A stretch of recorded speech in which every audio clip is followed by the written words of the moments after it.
Yo, Idol J Vlogs. Ano bang masarap sa umaga mga vlogs? Ikaw, ano nasa isip mo? Alright? But before anything else, shout out muna tayo mga vlogs.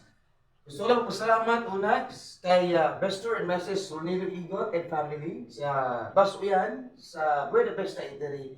Thank you very much. Kay Bestor and Mrs. Babano ng Gia Friends, mga vlogs. And at the same time sa Big Meat Variety Store, sa Filias Family, good morning. So yun mga ka-vlogs, balik po tayo mga ka-vlogs. Anong masarap sa umaga? Siyempre, walang iba, kundi ang pagkape. Mas pipiliin ko pa mga ka-vlogs na unahin ang pagkape kaysa pagsuklay, kaysa pagligo. Di ba? Mas masarap magkape. So this time mga ka-vlogs, ituturo ko po sa inyo kung paano magtimpla ng kape. Right? First, gagawin mo mga ka-vlogs, walang intro-intro. Kunin mo yung shades mo. Para sigurado sa pagtimpla mo ng kape, sabi ika nga, guwapo ka. Yo. Pagkatapos may isuot yung rayban, kunin mo yung baso. And then sige now.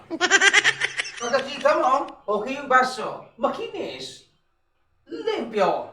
Kunin mo yung kape mo. And make sure, sa pagkakuha mo ng kape mo, huwag mo nang basahin. Baka mapaghanyo. Promotion yun eh. So yun. Then, padaplin muna to. Yung mga gamit natin. So yun. Wala kang gunting. Gamitin mo yung ngipin. Lagay mo yan. Kape. Tapos, siyempre, check mo ang tubig kung init na. Woo! Init ay na ngayon! Ayun, timple na tayo ng kape.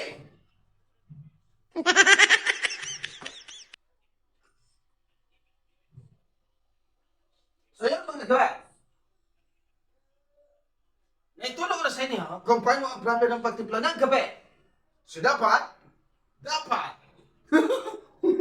nawa ka sa ako ang linya. Ayun.